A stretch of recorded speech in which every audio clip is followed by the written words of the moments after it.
Hello everybody, my name is Aries. I'm an esports fan, just like you. I'm assuming you clicked on this video because you are just as interested in the changes as I am to the esports scene and all the changes that Riot has put out. I wanted to briefly go over everything that's been going on with the recent changes that we figured out as of today, or as the time that you guys are seeing this, probably tomorrow. As of yesterday, considering where you guys are in the future. But essentially, I'll be going over the changes that are being made to the Americas and LoL esports as a whole. I'm going to go ahead and start off to the changes to the LCS, CBLOL, and LLA. Here we have the Americas format. I'll put this in quick full screen. Here we have the Americas League format, which is going to be coming in 2025 in the spring split, where the LCS, LLA, and CBLOL will be merging together to become one league called the Americas League. The exact branding and the plan for this league hasn't been exactly figured out yet. But essentially, the idea for this is that the LCS is basically going to have a merger with the LLA, and the CBLOL is also going to be having a merger with the LLA. With basically the competitions happening between the conferences before every major international. For the LCS, this means that 2 teams will be dropping out, as there are only 8 teams in the Northern Conference. Very likely, it is suspected that very likely, it is going to look like IMT and Dignitas are going to be the ones dropping out, with maybe Dignitas looking to make a bang before their final split out, or, as we've heard before, 100 Thieves has also been looking to sell their LCS position. So, the main 3 frontrunners from the teams that are going to be leaving the LCS is Immortals, Dignitas, and 100 Thieves. If you're a fan of any of those 3 teams, I'm very sorry, unless you're a Dig fan. Screw you. Anyways, that also leaves 1 team from the LLA to join the Northern Conference. My main frontrunner for the team joining the Northern Conference is R7 Movistar. I hope I pronounced that correctly, but the point is they're going to be joining the Northern Conference. They've been running the LLA for pretty much an incredibly long time, with the only other face of the LLA being Astral Esports. Unfortunately, I can't really say what's going to be happening to Astral Esports, but I'm going to say that the frontrunner for LLA is going to be R7 Movistar. Not only do they already have North American funding, but they're also, quote-unquote, the team closest to the North, out of all the LLA teams. It was just literally a tie between Astral and R7. The thing is that R7 has been quite successful for quite some time. They've only ever come first or second in the LLA. I can't imagine a reality where they're going to be selling off their spot or willingly leaving the spot, especially in favor of Astral Esports, whose entire esports is funded by a Mexican construction company.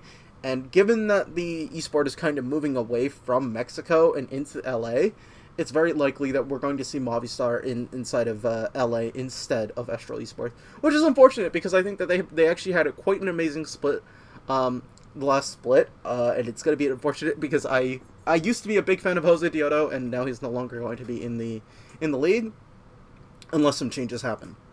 The last spot is going to be a guest team from Tier 2. For LCS, this means the NACL. The winner of NACL is going to be promoted to LCS, which is going to be major. 1, it's going to bring viewership to NA Tier 2, because the games down there will actually matter, aside from being a glorified scouting grounds. For the longest time, Tier 2 has basically just been a place where people try to look to fill out their domestic slots, right? Or where they'll send maybe a LCK Challengers player, see how they work in America, where they, work with American teammates, English-speaking teams, and seeing how they perform in that kind of team environment. That's all our Tier 2 has really been for the longest time, and I'm really glad that that's going to be changing soon. Basically, I personally feel that we have a lot of talent in NACL that is just being slept on for the sake of bringing in random imports that mean nothing. Like, you can't tell me that there are certain top laners in our league that are better than Surdy. Again, just my personal opinion. I'll go ahead and move over to the NACL rosters and basically prove to you guys that we have amazing top laners in there, or actually just amazing players on their own. Hopefully I can bring up the current rosters. I'm not going to guarantee that I can bring up their most recent ones because all of the announcements haven't been made. Have the rosters in? Okay. Wonderful. All the rosters are... Most of the rosters are here. Unfortunately, we are missing some. Dragonsteel CCG, who's kind of been going through a rough one. Supernova, and TL Challengers. I imagine TL Challengers is going to be looking roughly the same. I haven't heard any news. Supernova is going to be making some changes. I still don't know what it is, though. CCG is a complete mess at the moment. Nobody knows what's going on. And I don't know who Dragonsteel is. But, in FlyQuest, we have Surdy, Shaden, Sajed, and Chime. All of them are fantastic players. Chime has been in the LCS before. If he doesn't make it back in, I'm not really losing any sleep. He was a great personality to have, and I actually think that he does contribute to the league a lot more than other supports. But basically, you could take anybody in FlyQuest NACL and cut out the chaff from anybody but like from 4th place below, and I think that the FlyQuest Challengers probably would beat them. You have Fear X Starforge, including some very, very familiar faces, including Winsome, Upblaze Olive, Exu. I think Exu was done completely dirty. I'd love to see him back in the LCS. I think he's significant. I think he's better than Spica, and that he just didn't get his opportunity to shine because he was on a team that didn't perform. He was very clearly the best part of Dignitas, and I'm very surprised that they didn't keep him in favor of somebody who came essentially last place, last split. He was the worst jungler of LCS at the time, and for some reason we're kicking out a rookie for somebody who came last. We also have Tenacity and Young, both great players. I'm sure people are familiar with Tomo and Poom. And then Levitate, also a great ADC. In fact, he's won quite a bit in NACL. And his biggest issue has been that he hasn't found I don't want to say like his biggest issue, but like he was on Team Tony Top where they basically dominated OQs and nobody was willing to put the money forward to put them in NACL, right? Funding has been always a big issue, but now with teams basically going to with teams looking to put more money in Tier 2 because it might end up in the LCS, not saying that's a functional business style, that it's something that we could definitely come to see. Cupic is also a very good mid laner. I'm actually very surprised to see Cupic in NACL. I didn't think he'd go there, but fun fact, Cupic's a VTuber, a Seraphine OTP VTuber, so finding out that he was going to be on AoE Esports was actually quite surprising, but I'm very interested to see how that turns out. Enough of my NACL rambling. Basically, this is great, because for a very, very long time, NA Esports has kind of gone through this winter where we've seen the same players over and over and over again, and we don't get any content on these players. We just know what they play, and we don't know anything else about them. There are some exceptions where we've seen Impact for so long that there's enough content on him. We've seen Core JJs for so long that, like, there's enough content that we know who they are, but not anymore, right? The only reason we know things about APA and Umti is because they go on Twitter and they yap. They yap on stage, they yap in interviews, and they rile up people's attentions. And you're not seeing that from anybody else. Insanity was starting to do it at the beginning of spring 2023, but people shut him up because he wasn't winning. I'm not saying that Insanity's a bad player, I actually quite like him. But the matter of the fact is that we shut down drama, or actually content, as I should better put it, before it even happens. So that's it for the Northern Conference, and my bit of rambling about the issues with LCS. Now, moving on to the South Conference. Now, I feel bad for the South Conference. They did get short-shafted by everything that just happened, to some degree, right? I think that, unfortunately, when it comes to South Conference, if you're a fan, it feels bad. However, if you're an org, it probably feels good. CBLOL is kind of in this weird position where it's really growing well, but there just isn't the...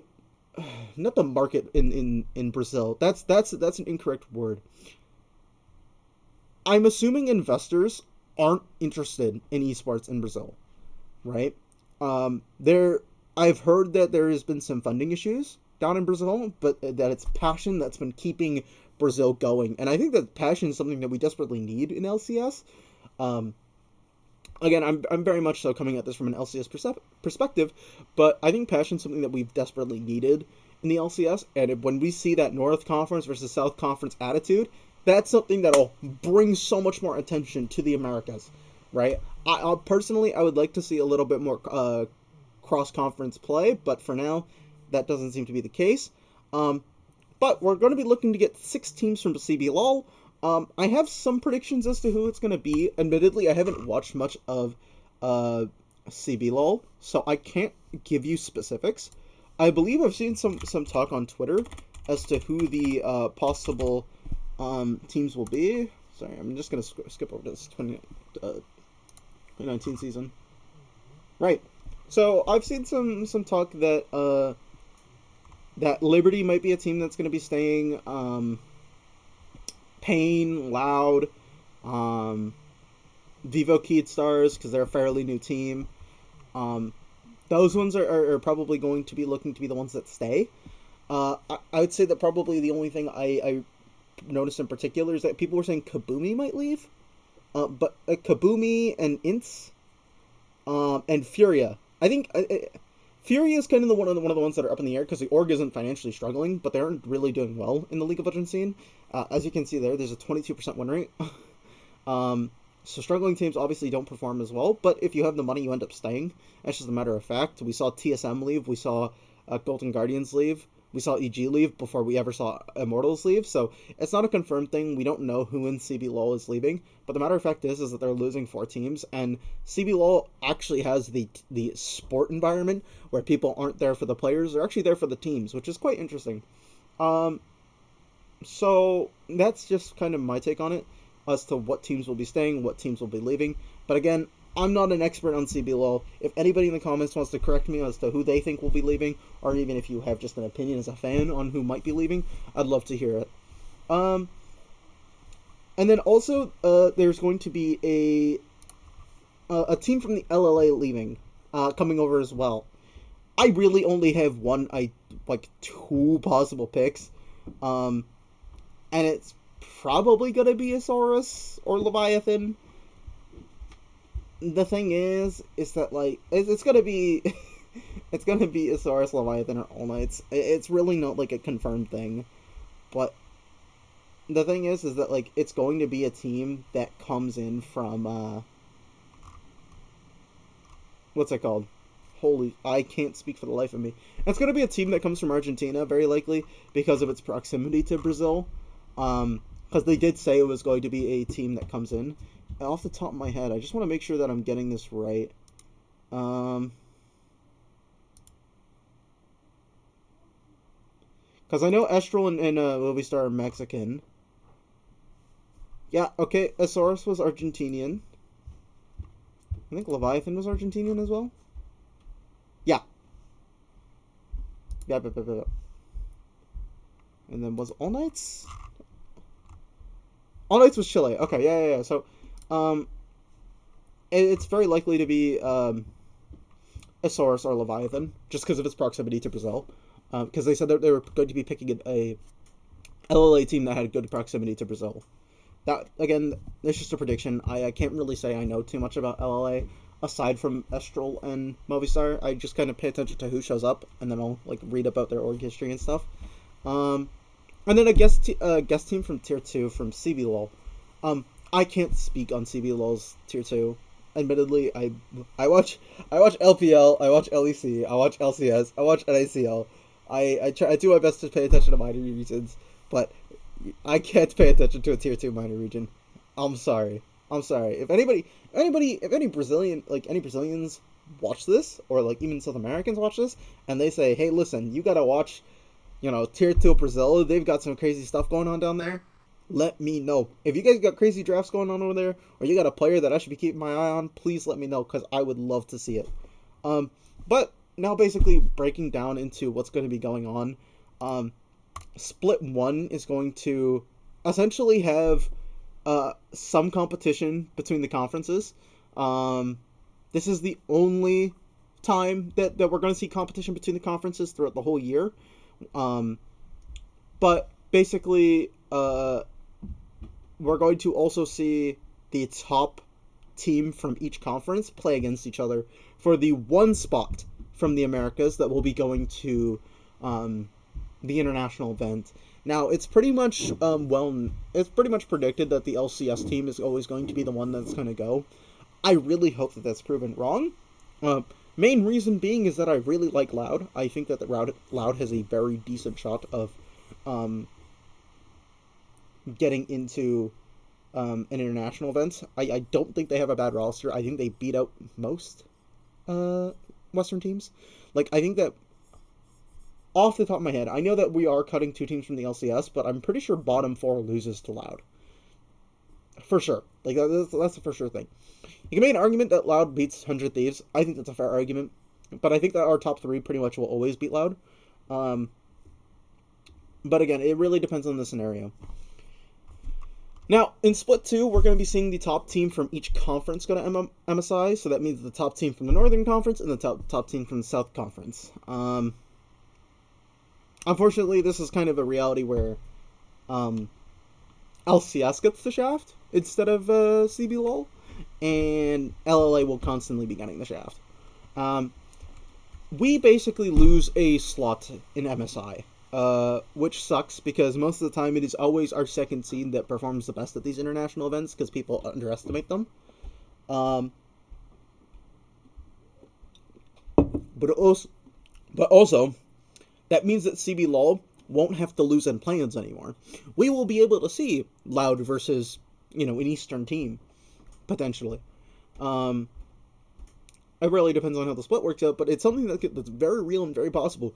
We can see an upset from, Brazil beating an EU team, Brazil beating an NA team, right? There's so many possibilities, and I think Loud has a team that's very capable and has the resources to actually pull off an upset. Just because they're, like, in my opinion, aside from Robo and Croc, are actually quite a good team. Shoot me. I hate the two. They look like serial inters every time I see them at an international event. My bad. But I will say that there are many content creators who are absolutely correct about the fact that they are a very, very entertaining team to watch, and I'm really, really glad that they're joining the Americas. Split 3 is going to actually have 3 teams going to Worlds. I'm not 100% sure how this is going to be done. And off the top of my head, it's going to be the top teams from each, and then the second place teams battling it out for North Conference and South Conference. Right? I think the really, really interesting thing about this, and this is my biggest copium, is that we are going to see an NACL team possibly battle for a spot at Worlds. I think it's very possible. I know that sounds like copium. Like if you take Marivel and you drop him against C9, what fucking chance do they have? The reality is that I think that they're all good players. I think they all have a chance to actually go deep, right? If you go look at, like, the different rosters in LCS, and I apologize, I'm kind of taking my time with this one, but I'm really passionate about it. But if you look at the rosters, right? This one is the summer. Is it summer 2024? No, hold on. What is this? Ah, sorry, that's NACL. This is LCS. Where is the summer rosters? Are summer rosters not dropped? Rosters aren't dropped. My bad. My bad, G. Okay. So, I know that there are some changes that have been confirmed, but, like, top LACL teams genuinely have a shot at taking down Rebellion, genuinely have a shot at taking out NRG, genuinely have a shot at taking... Actually, well, I mean, we're saying Immortals is basically already a write-off, but, I mean, if we're saying Dig or 100 Thieves can be out, that's fair, right? I think either one of them, they're also out. Do I think they have a chance against maybe FlyQuest, Cloud9, Team Liquid? It's possible, right? Do I think that they're going to beat all three? It's not a case. It's not a complete, like, neutral. Sorry, it's not an impossibility for an NACL team to actually make a deep run in LCS this year, because I think for sure they're going to beat the LLA team, and for sure they're going to beat the bottom tier of LCS, right? I think this is like a for sure thing where they're going to beat out Shopify Rebellion, just because that we have such insane talent in NACL that's being slept on. Again, I know it's a hot take. I know that like it sounds like copium for our tier 2, but man, so I watched some of the stuff our tier 2 does, and it makes watching LCS look like an embarrassment sometimes. Sometimes. Mind you, I've seen my fair share of inters in NACL too. Not naming any names, but it happens, right? Like, I think that there are moments in NACL where we see greatness that is greater than LCS sometimes. The next part I wanted to go over was the change to the structure overall that's going on in LoL esports. Basically, for Split 1, right, as shown here, it's going to be moving to a Fearless Draft game mode. For any of you who don't know what Fearless is, essentially what Fearless Draft is that after each draft, you can't pick the same champion again, right? So what this means is that instead of basically us going ahead and seeing Lucian, Nami, Zeri, Lulu every split, what this means is that we're going to... Oh, oops, sorry guys. What this means is that basically we're going to be seeing certain comps get really, really mixed up. We're starting to see it in the LPL, where certain teams that have their own unique style that meshes really well with Fearless are doing really, really well. I'm going to actually go ahead and show this to you guys with Ultra Prime. Ultra Prime is a team that historically has looked really, really bad every year. 2-14, right? 3-13. 5-11.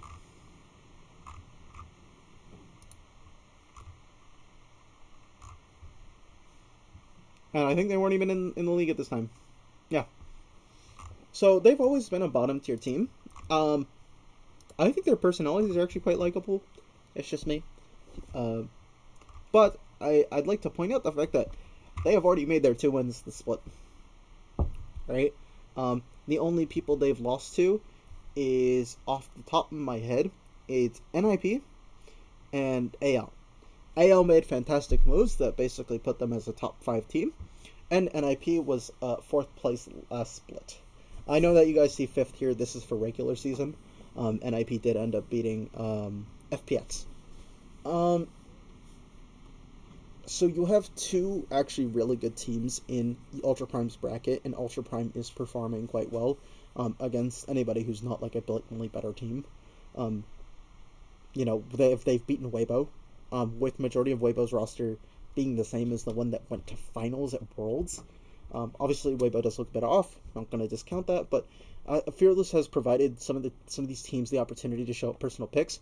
Hacker has always been a decent jungler at best in the LPL, and right now he's looking super, super dominant on picks like Karthus, Lilia, and Brand, right? They basically adopted a style that's unique to them, and they're not afraid to just run it back every time, right? But the thing is that when they run it back every time, it's not the same champions, right?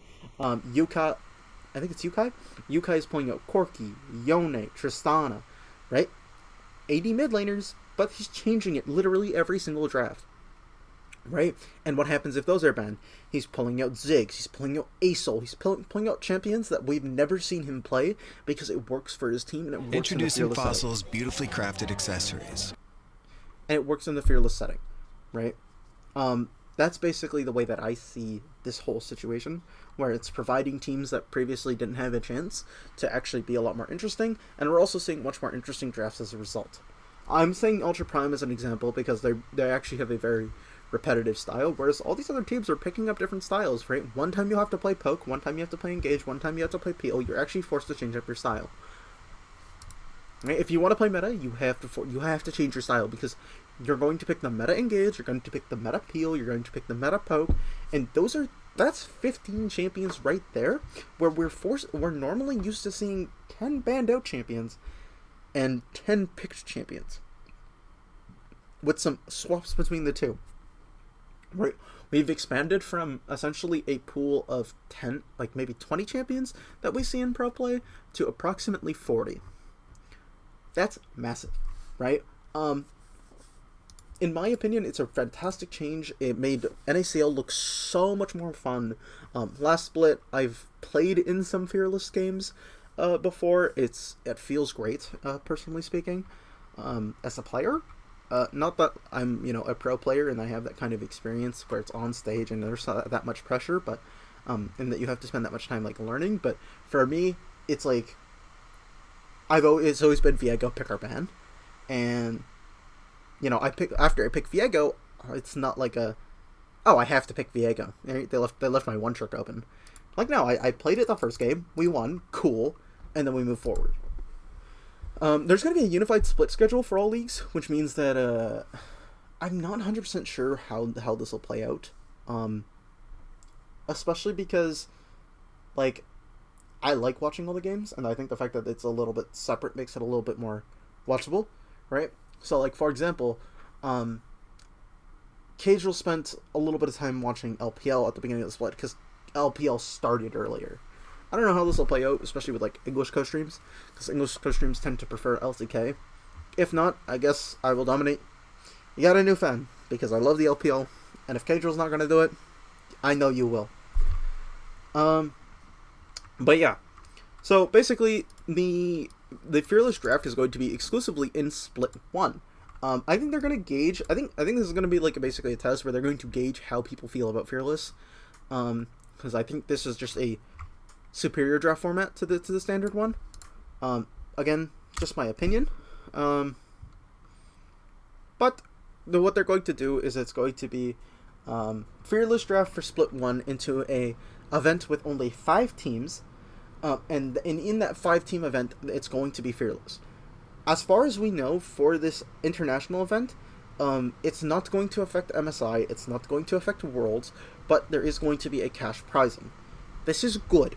It's not something great, but it's really good because it puts more money into the league from Riot themselves, right? Realistically, we need more funding, our teams need more funding, and more resources into our league is just better for everybody, right? International events garner the most viewership, and this is the best way to do it, right? Yes, MSI doesn't have as much as Worlds. I imagine this isn't going to have as much as MSI either, because now that they've put real stakes into MSI, this one a little bit less so. Again, if Fearless really picks off, people might watch it. Again, it's still a testing thing. We've already gone over the Americas merger. I've already put my thing.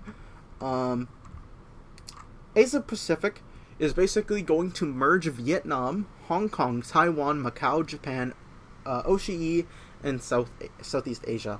I think the only biggest losers from this is the PCS, because the PCS is a fairly thriving region.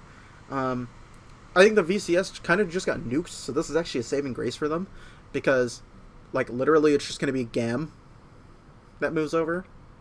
GAM and, like, maybe... I'm trying to think about who else comes from... But maybe Team Wales got nuked.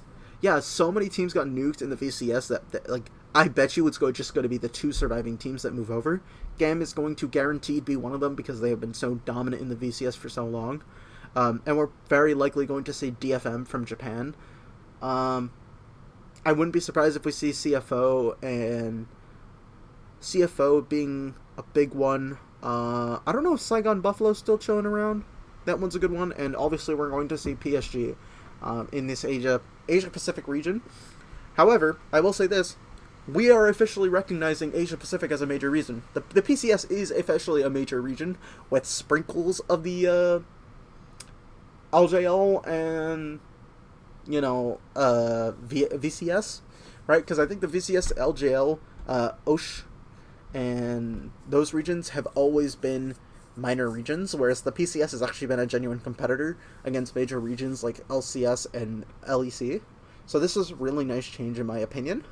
As they put in for the adjustments to international event slots, LEC, each region is going to have 1 slot at the new event. So you're very likely going to see one from Americas, the one that's going to be between the South Conference and North Conference from the Americas, one from the LEC, one from the LCK, one from the LPL, and one from APAC. I think the most exciting prospect is the one from APAC, because that's the biggest question mark. I think it's a little bit obvious who's going to be showing up to the first Fearless one for America's LEC, LCK, LPL. I mean, honestly, you could just say BLG for LPL, and you'd be perfectly fine. And then, because Team 1 never beats Gen G, it's going to be Gen G for the LCK.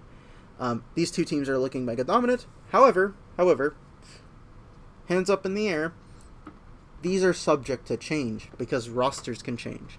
If for whatever reason people want to walk away from their success on BLG and Gen G, these teams will probably be moving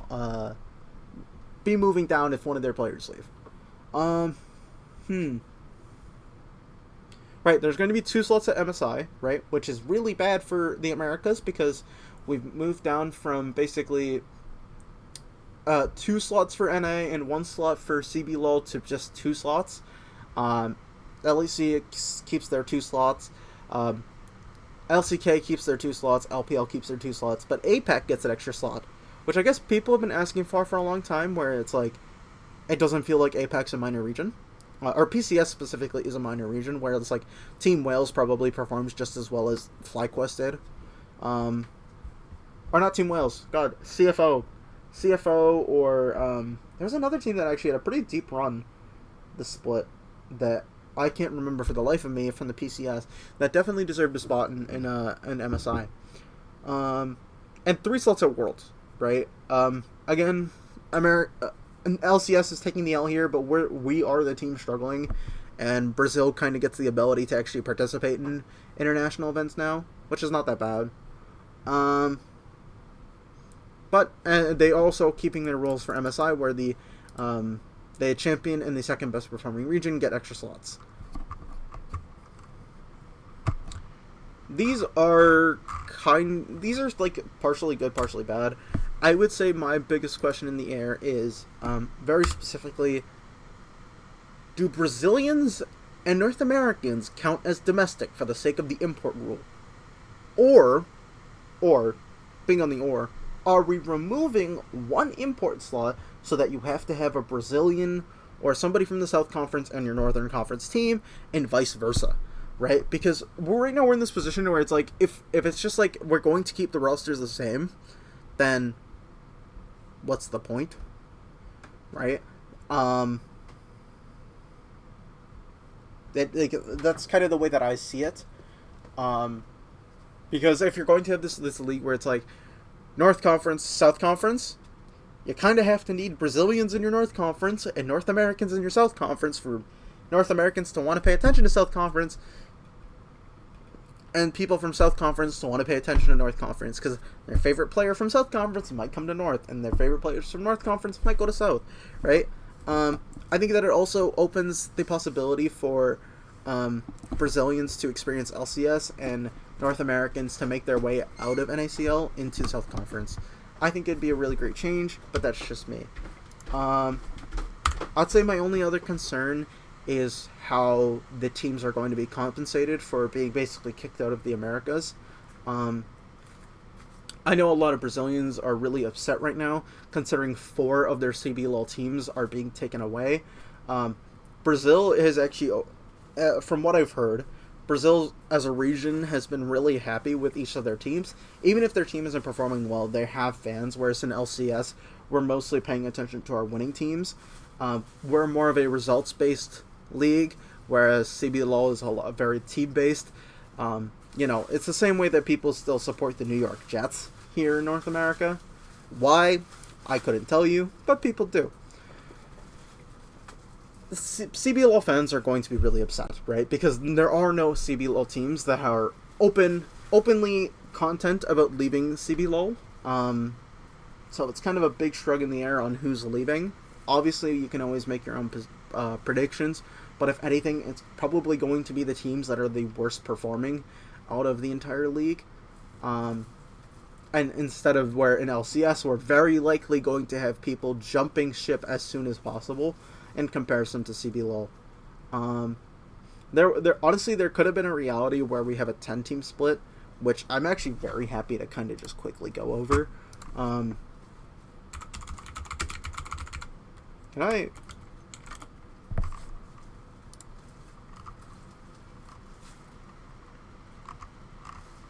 to be able to just open sheets, that'd be nice. Okay, so how I would do this America split is like this, right? Let's do North Conference, and we'll do South Conference.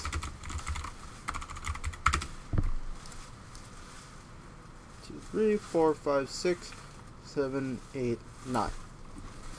Okay. I'm gonna do 9 of these where these are all CBLOL teams. Actually, wait, hold on. I'm gonna... These 8 are all CBLOL teams, right? Just because they have such big fan bases and they're going to bring in revenue and viewership either way. I think that they're really important to actually keep the CBLOL teams inside the environment, because if you have North Americans come in and see that South America is so passionate about their teams, I really hope it's going to incite North American fans to start paying attention to their teams and actually being happy to sport their merch and sport their gears, because I would say that's like kind of our biggest thing, where we have more North American fans sporting T1 than we do C9. But that's just like something that I've noticed personally. But 8 CBLOL teams, and you'll probably have 1 LLA team, right? I'm gonna go ahead and say it's Icarus, or I hope I'm saying that right. I hope it's Icarus, but Icarus, and then you're gonna have CBLOL 2. You're going to have 1 relegation slot in South Conference, because CBLOL teams are, they're going to be plentiful, right? And I'm not really sure about what goes on Tier 2. You guys can always make the argument where it's like, it's 7 CBLOL teams and it's 2 Tier 2 slots. But then Northern Conference, I am going to go ahead and assume that 6 LCS teams want to get out, right? I think it's just the way it's going to be, unfortunately. Just because LCS teams kind of don't want to be there. So that's going to look like C9, TL, Fly. These are 3 teams that will never leave the LCS. They will die on the hill of LCS because they are very invested in it. Right? Both TL and Fly have NACL teams, and C9 is giving resources to Blue Otter, and in the event that Blue Otter ever makes it to the, I imagine, LCS, or they go to NACL finals, C9 is funding their stays in LA. So all 3 of them have direct financial ties to Tier 2, and I don't see them pulling out of the LCS in any way. Shopify Rebellion just bought in and just spent essentially $10 million on TSM's former spot. They've only been in the league for 1 split. If they're pulling out now, congratulations, you've made a really poor financial decision. I really don't have any other words for you. NRG is basically going to go. There's no shot NRG is going to leave. They took a grassroots org of CLG, they purchased their spot, and then won a split immediately after using their exact same roster, and then kept the exact same personalities for the next split, right? They have done what a lot of people didn't even consider was possible. And they had a really deep run at Worlds too. I see 0 chance of NRG going and selling their spot, especially considering they're an entirely new org to the LCS. They've had great success. I have no clue why people on Twitter are saying that NRG are going to sell. If you think that NRG is going to sell, you have not paid attention to the LCS whatsoever, or even Worlds for that fact. And then the last spot is basically going to be a coin flip between 100 Thieves and Dig.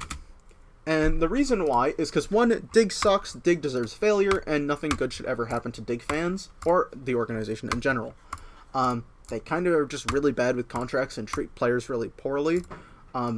If you guys don't know, they basically canceled the contracts of their entire teams 2 days before roster locks. Basically leaving 4 people jobless. 4 LCS players jobless. And we all know how difficult that market is as a whole to get in and out of. So I personally hope that it's Dig failing. I really hope that their roster fails the split. That's going to be an entirely separate video, though. And then 100 Thieves has expressed interest on leaving the league, which is really unfortunate because I know a lot of people who are 100 Thieves fans. Shout out to David. And I used to be a really big fan of 100 Thieves when Closer was a Viego one-trick, because I remember coming home, seeing if 100 Thieves played any games, and very specifically only watching Closer, only paying attention with Closer. Closer would play, my eyes would be on the screen, camera panned off Closer, I went back to doing my homework, right? I really hope 100 Thieves stays. They are a grassroots org. They have been a part of the league for so long, but they have expressed interest in leaving. I wouldn't be surprised if there's one of them. Immortals is leaving. They have a team in the South that they've put money into. Chances are that one of their investments in the South are basically just going to translate to CBLOL, and that's where they're going to put their efforts.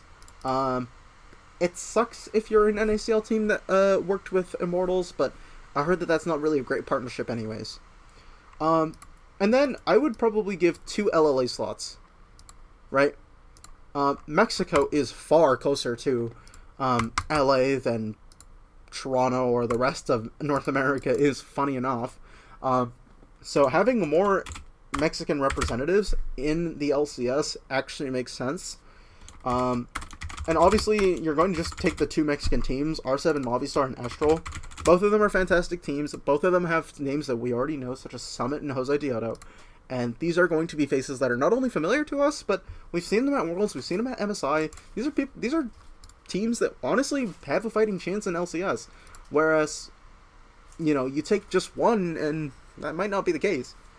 And then the other thing, too, right, is that this is going to be a very controversial take, but I think that NACL should have 2 Tier 2 slots. I think we should be having 2 Tier 2 slots. The reason being is that our NACL is just far stronger than the Brazilian league as a whole. Our NACL is stronger than LLA. They have scrimmed against both CBLOL and LLA and have shown results time and time again. Our NACL's path to LCS sucks as a major region. ERLs get promoted regularly. LCKCL gets promoted regularly. The Chinese Super Server has millions of people, and they have 17 teams. We are the only region that's actively failing our Tier 2 system. Right? Because at least in ERLs, you have a pathway to playing in EUNE, right? Playing in LFL. There are other options for you in Europe that we just don't have here in North America. Speaking of which, I have no clue what's going to happen to the LFL. I think they're just going to leave it. I didn't see anything about it. But, yeah, I would say two NACL slots. So, like, Maryville. And Blacklist. Since they were the ones who won Tier 2. And then as for CBLOL predictions, Loud, Pain,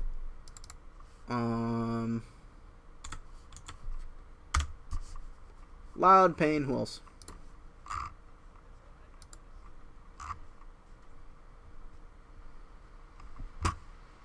Oh yeah. Vivo Keyed, which I believe is fairly new.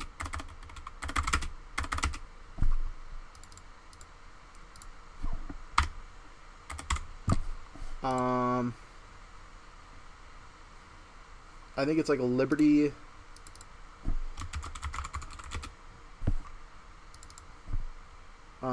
Liberty. Los Grandes.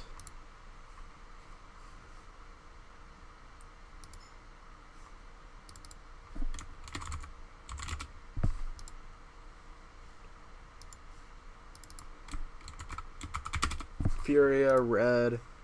And then it's kind of a coin flip between Fluxo, Kabumi, and Ints. I heard that Kabumi isn't staying.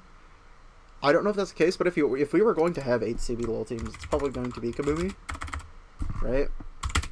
This is just my prediction as to who it would be, but yeah, that's probably how I would have done it, because we'd have more matches, we'd have more slots open for our prospects, we'd have a much more interesting league, and then you can reasonably give NA more slots, right? That's just my opinion. There's no reason that we should be being a smaller league and having less slots. Like, it just doesn't make sense to me. But yeah, that's probably how I would do it if I were Riot. But again, there's probably something in the background that I don't know about. But hey.